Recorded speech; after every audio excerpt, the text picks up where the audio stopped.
Today we are diving into a topic that is on everyone's mind, fat loss. If you're looking to get rid of some extra pounds and boost your overall health, I've got you covered. Welcome back to Women's Strength Society. I'm Dragana and I help you to transform your body and become your strongest and most confident self. In this video, I'll share 12 awesome nutrition hacks that will help you on your fat loss journey. So number 11 is my favorite one because it's probably the most underrated and powerful hack. So watch the whole video, and if you want even more practical tips for your fat loss phase, we have a whole section dedicated to it. So make sure to hit the subscribe button and check it out. But now let's get started. Hack number 1, eat and chew slowly. Did you know that it takes about 20 minutes for your brain to register that you are full? By slowing down your eating pace and chewing your food without hurrying, you'll give your brain a chance to catch up. This can prevent overeating and on top of it, promote better digestion. So take your time and enjoy each bite. Hack number 2, drink a big glass of water before your meal. Sometimes our brains confuse thirst with hunger, leading us to eat more than we actually need. By hydrating properly before a meal, you can avoid unnecessary snacking. You can also use this hack when you experience the urge to snack throughout the day. As soon as your hunger increases or cravings are creeping up, try to drink a big glass of water instead of eating. Hack number 3, use a smaller plate. This simple trick makes your brain think you're eating more than you actually are. Plus, by downsizing your plate, you'll naturally reduce the portion size. This makes it definitely easier to maintain a calorie deficit in a fat loss phase. And if you're a fan of porridge, here's a little extra tip that I like to do. Instead of using a regular spoon, choose a teaspoon if you eat your porridge. This will make you eat slower and feel more satisfied. Hack number 4, plan your carb intake. It's important to fuel your body, especially when you're in a fat loss phase. This will not only help you to perform best in the gym, but also preserve as much muscle mass as you can. Aim to consume 30 to 35% of your total daily carbs before training for an energy boost. And when it comes to your carb intake post-training, aim for even more, like 35 to 40% of your total daily carb. It will help you with recovery and fill up your glycogen stores again. This way you will optimize your training and support your fat loss goals. We have a full video on what to eat around your training, so make sure to check it out. You will find the link in the description below. Hack number 5, make sure to consume lean protein at each meal. Protein in general has a greater thermic effect than carbs and fats. It means that you will burn more calories during digestion if your protein intake is higher, making it easier to create a calorie deficit. Also, protein makes you feel more full. It will help you to be less hungry between your meals, and intuitively you will snack less. Be aware though that this is not true for protein powder. Because you drink it as a shake and it's a very refined form of protein, they get digested very fast. It won't have the effect of making you feel full like solid food does. And for my queens out there that are tracking their food like pros, shoot for 2 grams of protein per kilo or 0.9 gram of protein per pound daily. Ideally, you want to spread your protein intake equally across all your meals. So let's say your target is 130 grams daily. You eat 4 meals. You want each meal to have 30 to 35 grams of protein each. Hack number 6, fill up on fiber. You may ask yourself now, what fiber has to do with fat loss? Well, getting enough fiber in your diet is crucial, not only in a fat loss phase. First off, it makes you feel fuller, which is a huge win in a fat loss phase, and it helps you really to sustain the deficit longer. But it also helps you to regulate your digestion and to stabilize your blood sugar levels. This can really help decrease hunger and cravings for high-calorie food. So this is really a game changer for sticking to your calorie deficit. Aim for at least 25 grams of fiber per day, mainly from nutrient-packed vegetables. They're not only low in calories, but also loaded with vitamins and minerals. Hack number 7, veggies, veggies, veggies. This hack is directly related to the previous one. Make it a goal to consume 500 to 600 grams of vegetables per day. Vegetables are full of essential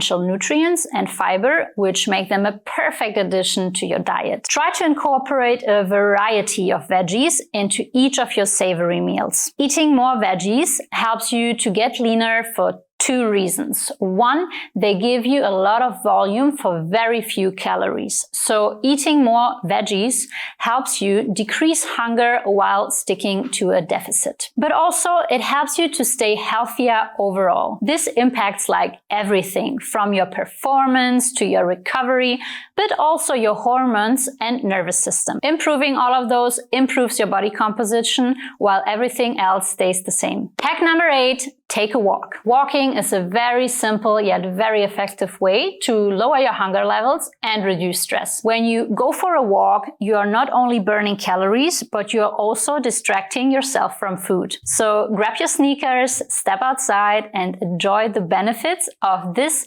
very underrated hack. Aim to get at least 10K steps in a day, and if you want to boost your weekly fat loss rate, increase your steps even up to 12K. Just watch out to not overdo it. I've also seen women who did way over 15K steps a day, thinking this will make them speed up their fat loss. But there's really a turning point where too much daily activity can lead to massive hunger and cravings.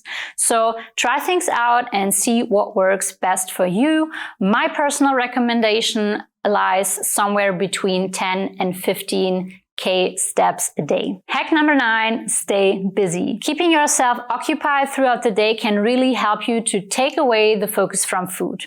Engage in activities you enjoy or deep dive into a project you have at work. Stay really mentally and physically active. This way you will be less likely to focus on food out of boredom. Hack number 10, don't drink your calories is really something I tell my clients over and over again. We often forget that liquids can add a large number of calories to our weekly calorie intake. It's maybe pretty obvious to avoid things like juices and lemonades, but also get rid of milk or shakes, as they are full of calories but provide very little satiety. You might think now that this little sip of milk in your coffee doesn't make a huge difference, but it does. We had a client who was not quitting on her milk coffee. It was just a sip every morning. So we calculated how much more potatoes she would be able to eat in a day if she gave up on her milk coffee. It was 100 grams more potatoes per day. That's 700 grams a week. And this, my friend, will make a huge difference to your hunger. Imagine eating 700 grams of potatoes a week more during the course of a whole fat loss phase, which can last up to 24 weeks. That's almost 17 kilos of potatoes, and now imagine 17 liters of milk. Picture the difference of space it takes up in your belly. It's really a big difference. And now tell me that this won't influence your hunger and make you able to sustain the deficit for longer. So really don't underestimate how these little calories here and there add up over the weeks, and save those calories for nutritious, satisfying meals. Hack number 11, add some low-intensity, steady-state cardio to your routine. You don't have to spend hours and hours on the treadmill to see results. Just 30 to 45 minutes of low-intensity cardio per week can help boost your fat loss results. Find an activity you enjoy and make it really a regular part of your week. I like to recommend the treadmill in the gym, but you can also ride the bike. Just make sure that you stay in the low intensity zone. Use an activity tracker like a fitness watch or a chest strap and stay at an average heart rate of 160 minus your age. Hack number 12, set a start and end date for your fat loss phase. Having a clear timeline can not only help you stay focused, but also motivated throughout the process. It also helps you to not bullshit yourself by finding always excuses why this week you haven't been on point. Imagine your fat loss phase being a job with a fixed date where you need to deliver results. Define for yourself how much you want to lose, then how long you want to diet. This can go anywhere between 12 to 20 weeks. Maybe a couple of weeks longer if you do refeeds and diet breaks. And lastly, calculate how much you need to lose per week to achieve your desired results in the given time frame. Let's illustrate this with a concrete example. You know that your birthday is coming up in 20 weeks. You want to celebrate it big and feel like a queen at your party. Therefore, you set this date as the end of your fat loss phase. Now, let's reverse engineer what needs to happen to make you feel like a queen on this day. You have 20 weeks time. You want to lose around 10 kilo. That means you need to lose 500 grams per week, which isn't little, but it's doable. 500 grams is your target weekly rate of loss. To achieve that, you need a deficit of 500 calories that you want to take away from your maintenance calories. By the way, we have a free calorie calculator that you can access through the link in the description below. It will help you to calculate your maintenance calories pretty accurately. Now, going through your fat loss phase, you always want to have an eye on your weekly rate of loss to make sure you are on track. If the rate of loss is too slow, make sure to decrease your calories even further. You could start with 100 calories less or increase your activity level through more cardio or steps. Now, if your rate of loss is spot on, keep going with what you're doing. And if your rate of loss is a bit too fast, you have two options. First, you can stop your diet earlier than planned. Or second, you can reduce your deficit or activity level if you have the feeling it's too aggressive or you can't sustain it. And because I love to give you all of these hacks so that you can go successfully through a fat loss phase, I will give you a bonus tip. Hack number 13, embrace the restriction. I know that not a lot of people are talking about this, but you need to realize that the fat loss phase comes with restrictions. You are restricting your calories, and so your budget for soul food gets smaller, especially if you want to stay as healthy as possible and keep your hunger as low as possible. So yes, nowadays you can find low-calorie options for almost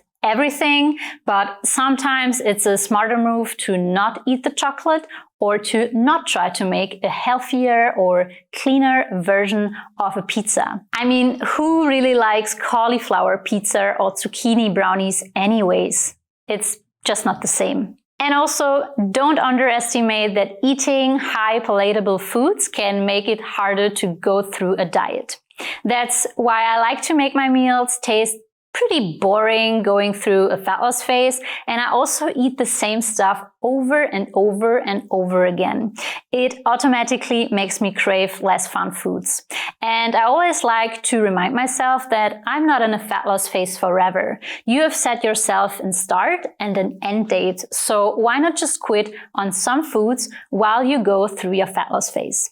So while on a diet, load up on nutrient-dense foods that increase the volume, like lean proteins instead of protein shakes or potatoes instead of bread or wraps. This way you will feel more satisfied while still creating a calorie deficit for fat loss that you can sustain more easily. So there you have 12 simple nutrition hacks for fat loss plus one extra hack.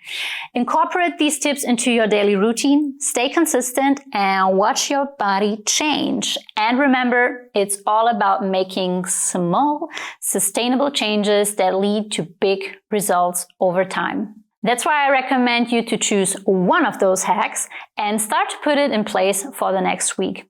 As soon as it gets easier for you, add another nutrition hack. This way, you will not feel overwhelmed and you can stack the hacks. You can use this video as a blueprint to apply those hacks. Come back to it every week to plan the next hack you will implement. That's all for today's video, lady. If you found these fat loss hacks helpful, give this video a thumbs up and hit the subscribe button for more awesome content. And don't forget to leave a comment below sharing your favorite fat loss hack or any questions you may have. As always, thanks for watching and see you in the next one.